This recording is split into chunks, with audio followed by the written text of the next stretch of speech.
Hello, good morning.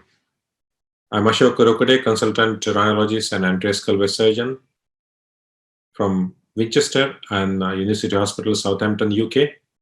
I welcome colleagues from around the world on behalf of organizing team to the second day of inaugural Winter Global Rhinology and Skull-Base Surgery Webathon. Global Rhinology Network is a non-profit organization with a mission to foster surgical education in rhinology and skull-base surgery. We have successfully hosted annual multi-center live surgical webcast, the Lioness, since 2014 in collaboration with Lion Foundation. Thousands of surgeons from all corners of the world have benefited from it. More than 2,000 surgeons from 110 countries have registered for GRACE 2020. We had hugely informative and engaging 15 sessions on endoscopic sinus surgery presented by eminent rhinologists and skull-base surgeons on day one. We'll be having similar sessions today focused on anterior skull-base surgery. This event is hosted at the Global Telemedicine Studio of Professor Wilco Grolman in Utrecht, the Netherlands. It is supported by Medtronic and Karl Storz. Imagine, what if you could do even more to bring relief to your chronic rhinosinusitis patients with technology customized to your unique clinical and facility needs? Introducing Stealth Station Flex ENT Navigation System, a customizable system from Medtronic ENT, a market leader in image-guided surgery technology. Featuring 6 hardware configurations, an optional portable card, 2 different electromagnetic emitter options, with flexibility in hardware design and optional software functionality. Get everything you need and nothing you don't with Stealth Station Flex ENT. Let's flex forward. Contact your Medtronic representative to customize a navigation solution that's right for you.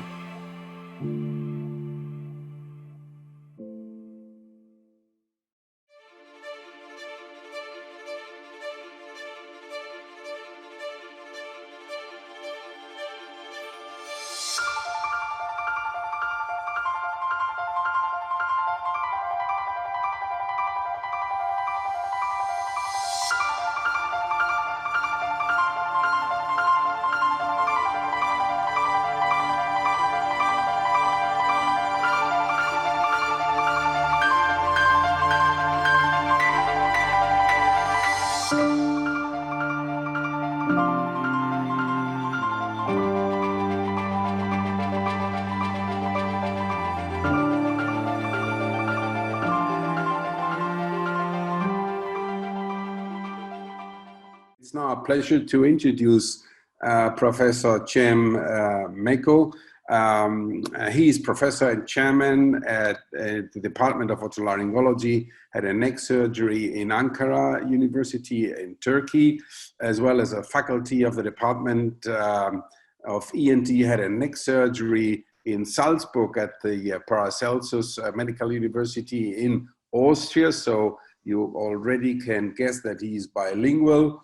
And is fluent in German, of course. He is the current president of the Confederation of the European Otolaryngology, head and neck surgery, and of course he serves as an executive committee member and group leader of the Rhinology section of the European Board Examination, the EBE, at the UEMS, of course, working there, and an advisory board member of the European Rhinology Society and executive board member of the Turkish Skull-Base Society. And I think I have to stop now citing all his jobs because that will take us away from your presentation, Cem. Thanks for joining us, and we're looking forward to hear about your transpterygoid approaches. Welcome, Cem. No, thank you very much,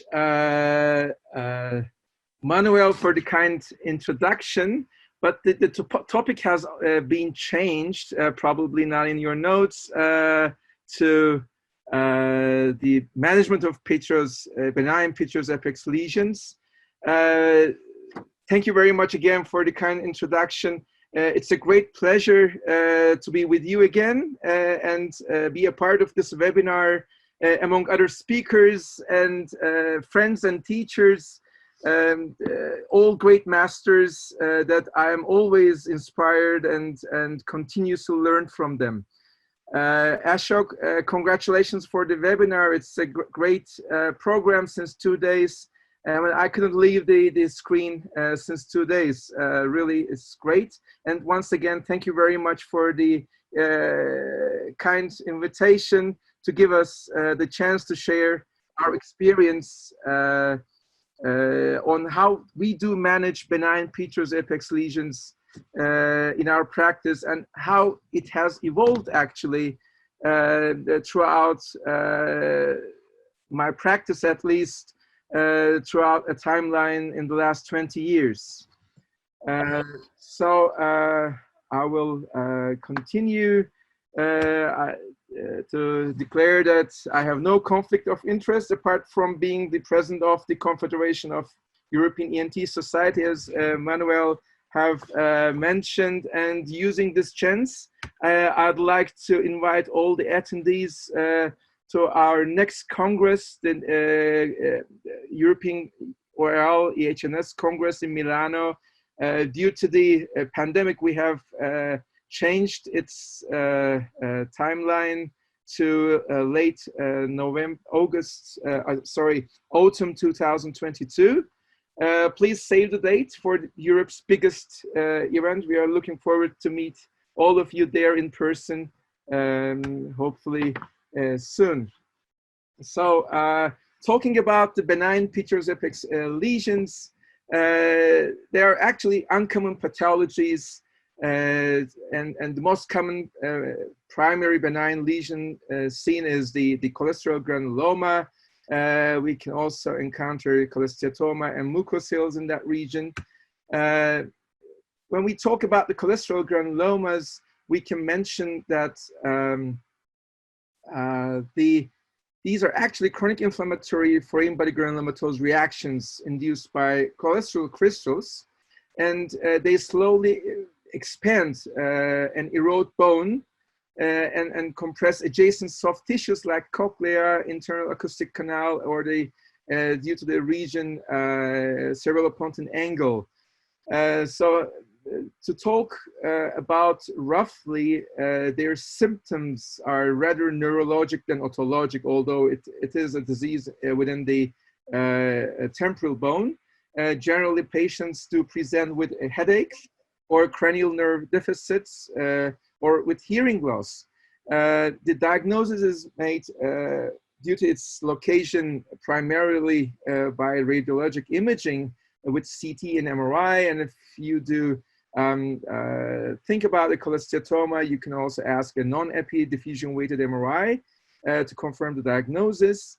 And thanks God, in most of the patients, they do not cause any problem talking about cholesterol granulomas. So for most of them, periodical follow-up is what we do in the management. But in some cases that who get intractable headaches or develop cranial nerve deficits or hearing loss, then in order to solve the problem, surgery is indicated.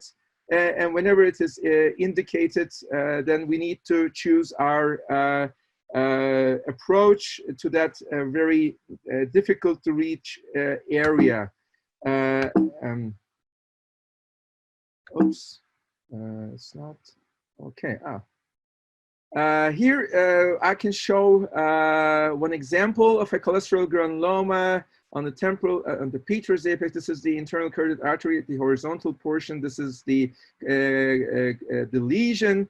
Generally, they do go below the internal carotid artery and also below the internal auditory canal and cochlea. So due to its localization within the temporal bone, historically, if surgery is indicated, it has been within the primary focus of otologists and lateral skull-based surgeons. And most of the approaches were being used were otologic and neuro-otologic approaches. But even within the otologic, neuro-otologic world, there had been dilemmas in the surgical treatment because there have been some controversies in this difficult to reach area for appropriate treatment strategy, which could be complete removal, which risks significant operative morbidity from the otologic side, from the lateral side, and not applicable in all cases, as we cannot expose the areas under critical structures like cochlea without causing immorbidity. Thus, surgical drainage have been used by preserving adjacent critical structures, and that has been the traditionally used option from the point of otologist, neuro-otologist. But in order to point out the recent value of endoscopic approaches that we are using nowadays, and which is definitely also the clearly the topic of today, still I would like to take some time to talk about the evolution of management regarding surgical approaches, at least in our hands throughout the time. After my residency in Salzburg, in my years that I was working there, my first fellowship was on otology, neuro-otology, and still 40% of my practice is lateral skull-based otologic procedures. Thus, I personally have lived this transformation in that area that I want to really highlight. This is, when we think about the surgical drainage from lateral, this was the route actually that that is being used, the infralabyrinthine retrofacial or the transcanal infracochlear approaches. These are most commonly used, but I would like to show here. This is a very narrow approach between the jugular bulb, the genu of the internal carotid artery, and cochlea. In none of the ways you can really enlarge your approach, and you create a small isthmus actually to this pretty big lesion. So the two major problems of these drainage procedures was adequate drainage during surgery. The sediment and concretions may be difficult to clean, evacuate through relatively small openings obtained, or and in the long term, the permanent drainage have also been problematic, as maintenance of the continued drainage remains a problem, even with permanent stents. And in a great meta-analysis, Dr. Al-Mefdi have shown that when you perform these procedures, there's a residual rate up to 60% of the cases. So if you go otologically to a complete removal approach for such a lesion, you go either translabyrinthine or transotic. And this is something that we still use for cholesteatomas. This has been a lesion that I operated a couple of years ago. And just to give an impression through the lateral approach, we can also reach this area. This is the internal carotid artery here. This is the facial nerve.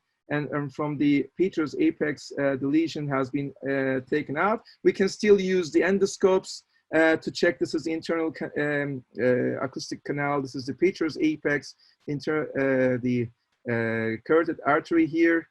So we can check and thus don't need to displace facial artery with the facial nerve with the use of endoscopes. Another lateral way is the middle fossa approach. This is not destructive, but you can only remove small lesions.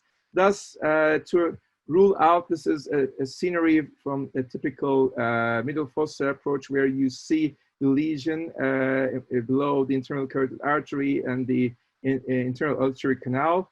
In order to solve this problem, we have at that time introduced with my mentor Gerhard Oberascher from Salzburg and operated a couple of patients using a combination with the endoscopes in that area. So we're introducing the endoscope through the middle fossa approach for better visualization and total removal of the lesions.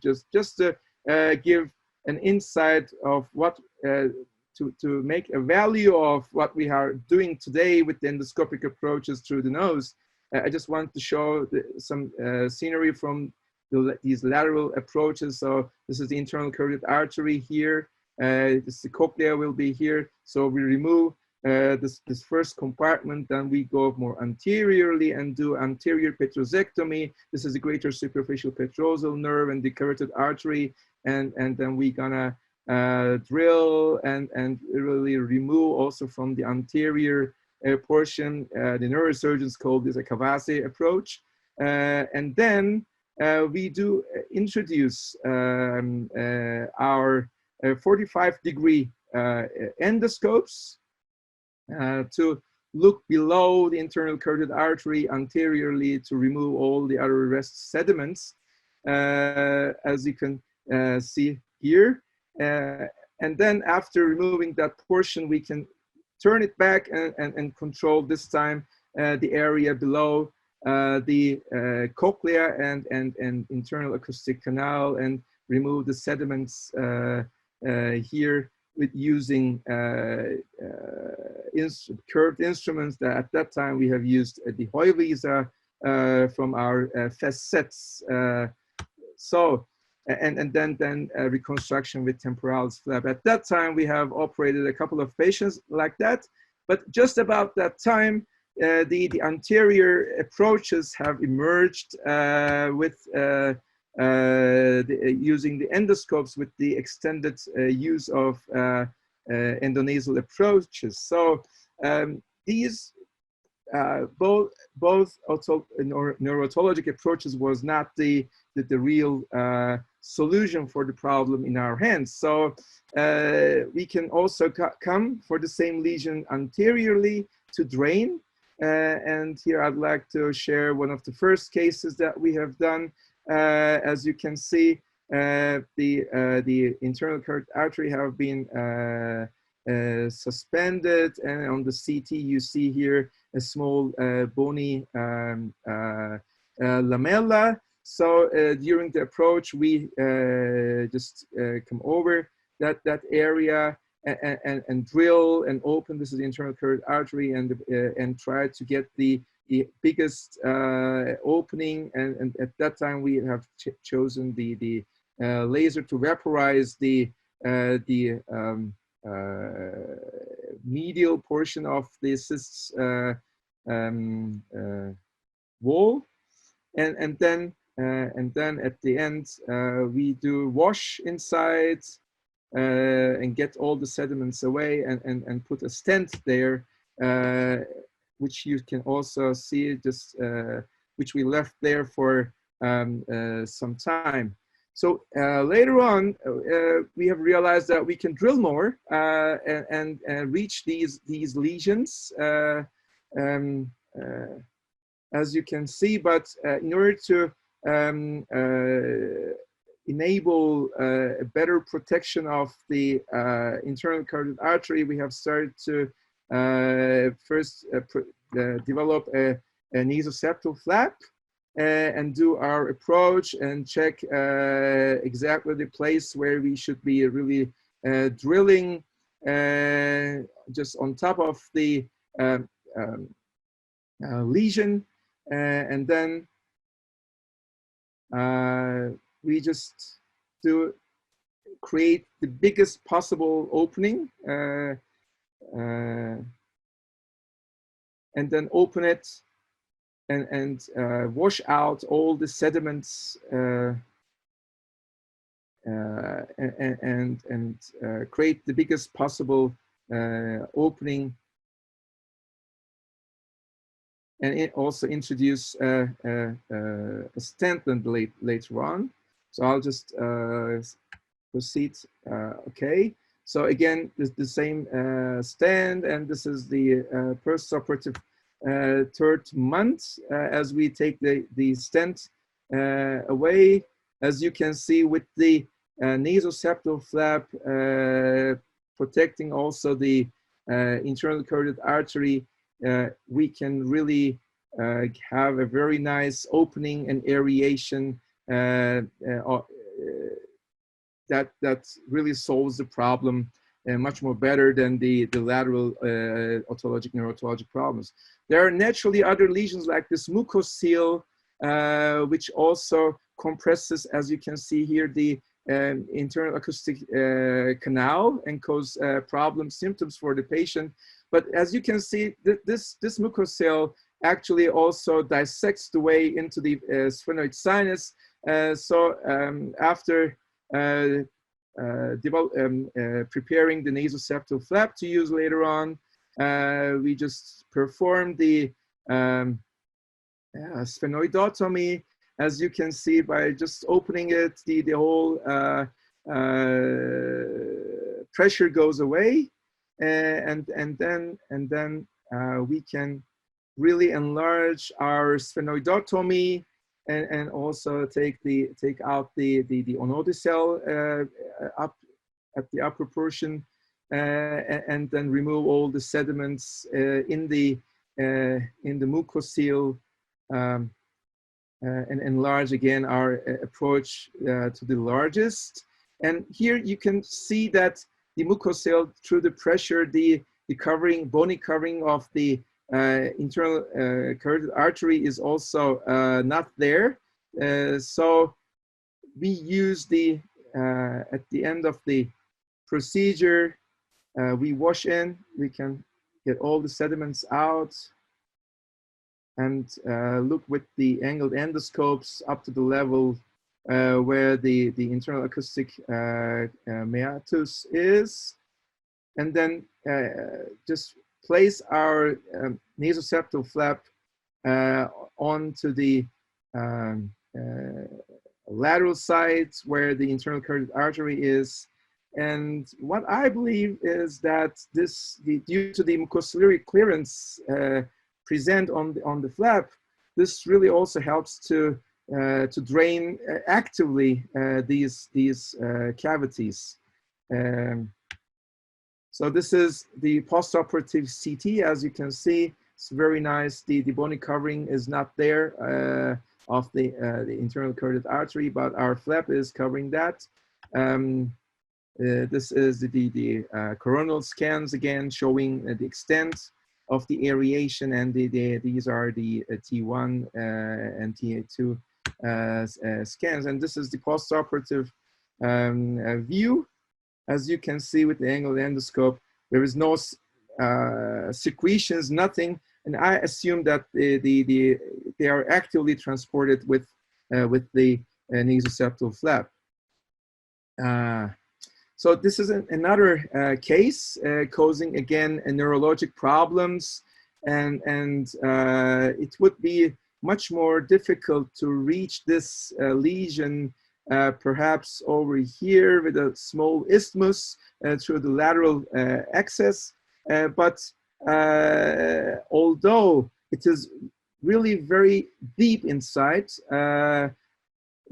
because of the literature that has been published, that these do close later on, and once the indication has been given that this should be opened up, we have chosen the way again through the endonasal endoscopic way, just to show the lesion. It is very well sacred, and here could be from the lateral way a small isthmus, but we have chosen to approach from the nose, as you can also see in these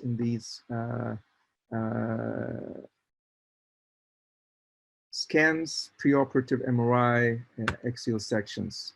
And these are the coronal sections of the same lesion. So again, we do first prepare our flap, nasoseptal flap, and do our opening, sphenoidotomy.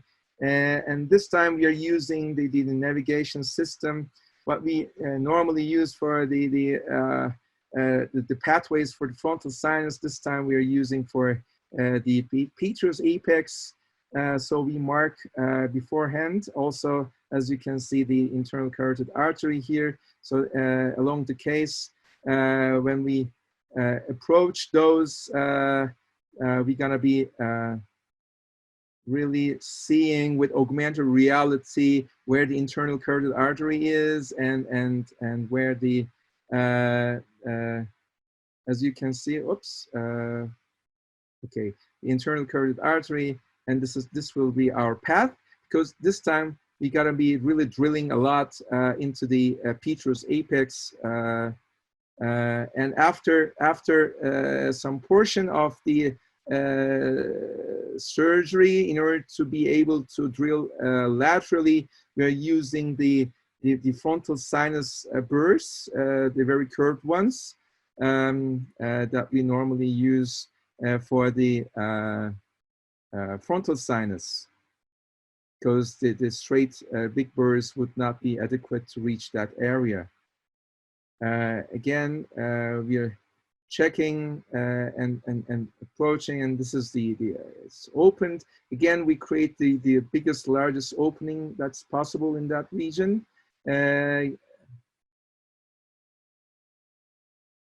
As you can see, this is the indentation, augmented reality indentation of the carotid artery, and we are drilling with the frontal sinus burrs into the Petrous apex, laterally preserving the internal carotid artery and the posterior fossa. And then we do, here we are checking with our probe. We just reach to the very lateral portion of the mucocele. And then we again introduce our flap.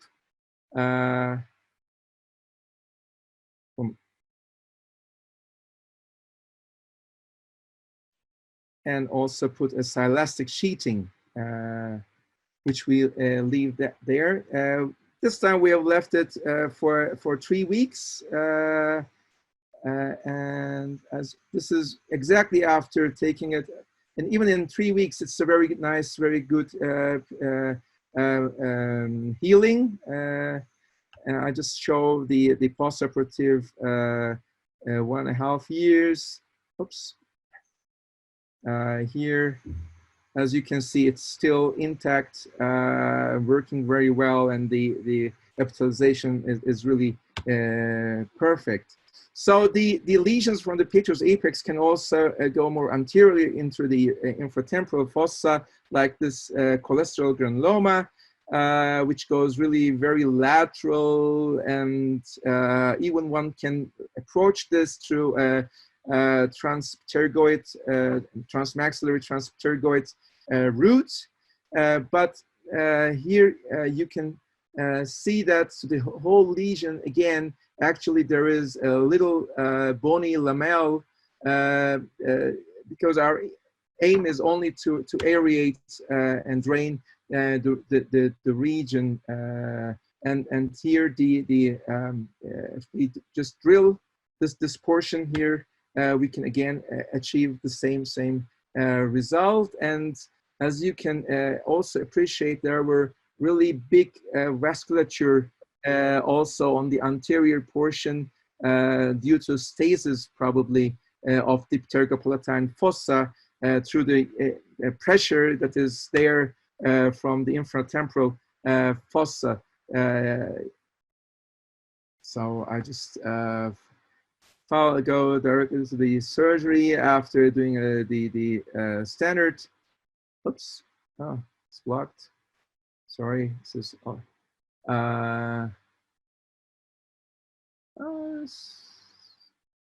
sorry, the computer have blocked. Okay, I don't know. I guess this is doing auto recovery saving. So we are going to oh, that would really block everything because it's saving. Oops. Sorry for that, but then we are going to go. Oh, okay, then it's done. Again, as you can. Oh, this is the problem with this video. Sorry.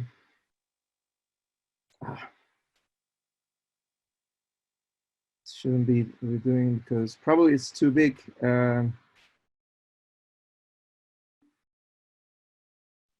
Oh, sorry for it. No worries, Cem. Just skip that video clip. Okay. Go to the next one. I'll just okay, but because it's saving, it blocks the whole PowerPoint, unfortunately.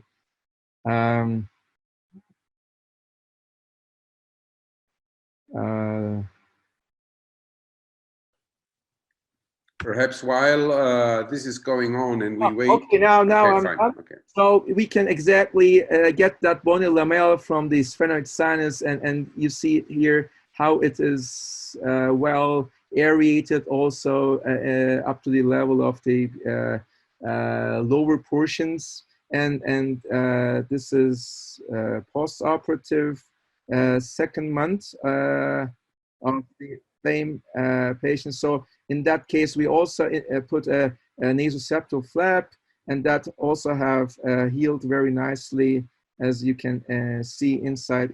Even in the second month, everything is well and fine. So for drainage purposes and the nasal endoscopic approach, the Petrous apex uses a straightforward and natural corridor with minimal morbidity, enabling direct visualization. Also for controls in selected cases, use of nasoseptal flap ensures patency of the new isthmus created between the lesion cavity and sphenoid sinus, which facilitates permanent drainage in the follow-ups. And whenever complete removal is needed, endoscopes enhance the surgical corridors achieved through lateral approaches like a middle fossa approach, as I have shown.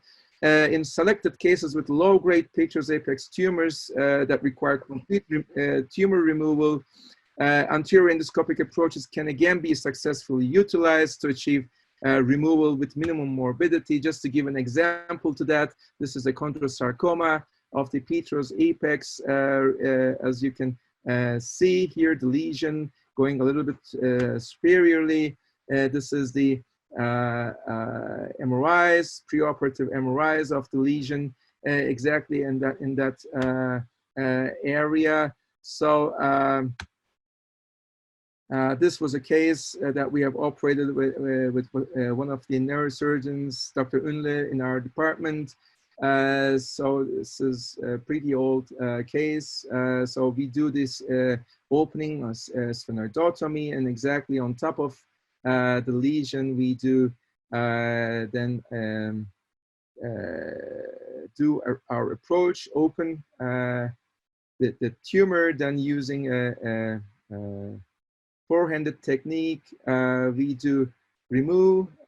This is a pretty old video, and then we do remove the whole tumor also superiorly, and at the end of the approach, there was a small attachment dehiscence in the posterior fossa dura. Then for that, after the removal, we have do a reconstruction with fat and fascia lata. And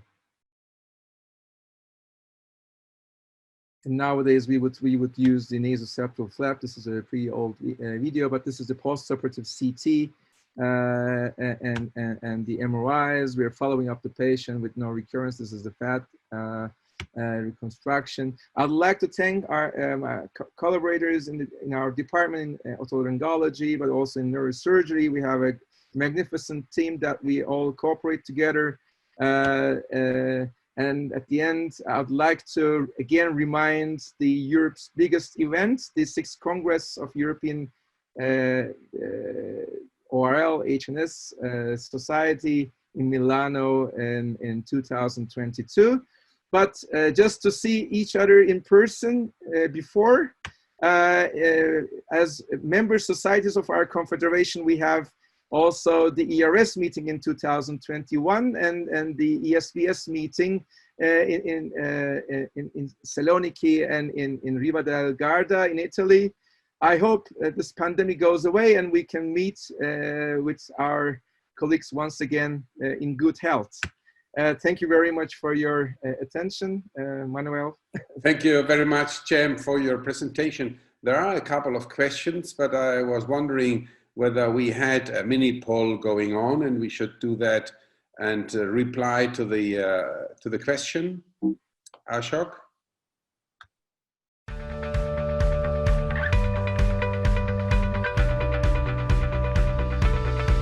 Stealth Station ENT, the advanced image guidance system for the full range of navigated ENT procedures.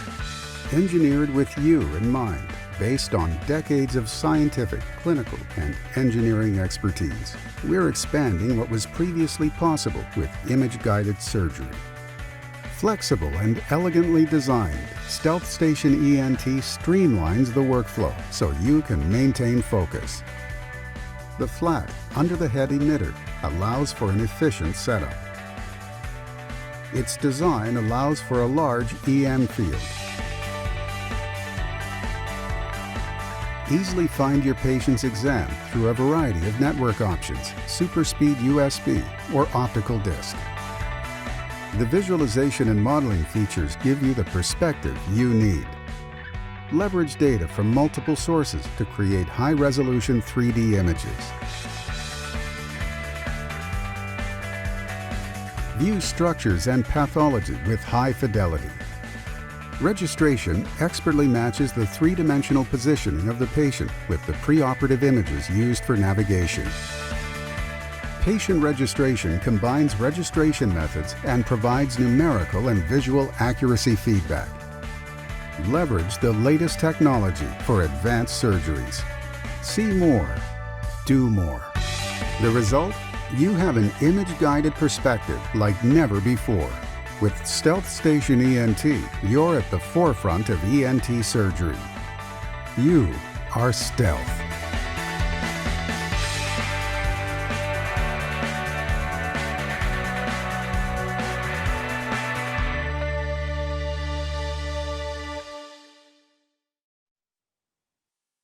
The polling question will be posted in a couple of minutes. So Thanks. Please continue with the great. questions Will and the polling will come. Thanks, Wilco. So there was a question about the stent type, the caliber in case of cholesterol granulomas you're using. Well, I mean, I've shown in the first cases we have been using the silastic thick stents. They are also soft and nice, but you cannot really calibrate the diameter of them. So having the experience with the frontal sinus procedures, where we put also the silastic sheet stenting. Nowadays I'm using the silastic sheet also in that area. Earlier, I was holding that big thick stents for 3 months, but nowadays I reduced that to 3 weeks or 4 weeks, according to the case, where they do live and they do come to the control again. Again, through our experience from the frontal sinus. Where I also leave the silastic sheeting for 3 weeks around. Okay, and the stents are remaining there as well for the silastic sheets for 3 to 4 weeks, no, and the stents you don't use anymore, I understand. Those I don't use anymore. It's only silastic sheeting because with the use of the septonasal flap, I have less fear of stenosis. I think, I mean, I have the feeling, I don't know if what others would say, the mucociliary activity from anterior to posterior from the nasoseptal flap, when we put it into the Petrous apex, then it works actually from the deep portion of the operation field into the nasal cavity. So it was really astonishing, even if they are so deep inside sometimes. No secretions in it, so nothing stays. So perhaps they are actively transported. Just Okay. observation.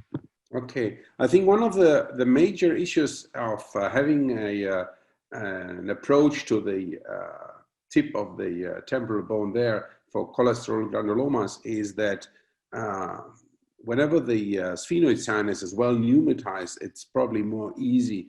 And then when that is not the case, that then you have to use the navigational system. But again, I think the indication to do that is that the distance of bone to the carotid artery is large enough to create a drainage pathway.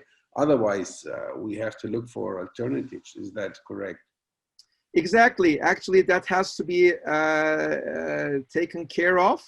And even if, Manuel, early in my career, I really have also done the trans-canal approach. The opening that you would create is much more smaller than what you can do with the otologic approach. So if, I mean, then you can really think of if the indication for surgery is good enough. So you can again wait. In most of these cases that I've shown you, I've at least waited for 2 years, 3 years and do rescans. And then once together with in our skull-base team, when we talk with the neurologist, so okay, I mean, there is no use to use painkillers only for these headaches. Let's do something. Then we together sit with the patients and decide. And due to the very small isthmus that we would create through the lateral approach, this is still a bigger approach. Mm-hmm. Thank you. Wilco, you tell me when you have the mini poll ready. Meanwhile, I'll go on with the questions. There is one from Dr. Errol-Gültekin. He's asking about the survival of the chondrosarcomas in that area. Do you apply radiotherapy post-op? Yes. And in that patient, the patient also get. But I mean, for chondrosarcomas, the main thing is actually surgical removal. And we try to be more complete as much as we can with chondrosarcomas. But again, returning back to the lecture of Prepa, Dr. Narayanan, even if then we need to leave a little remnant on critical structures like the internal carotid artery, it might be worthwhile. Then we can give a more directed radiotherapy to that region. Okay, I agree. Yeah.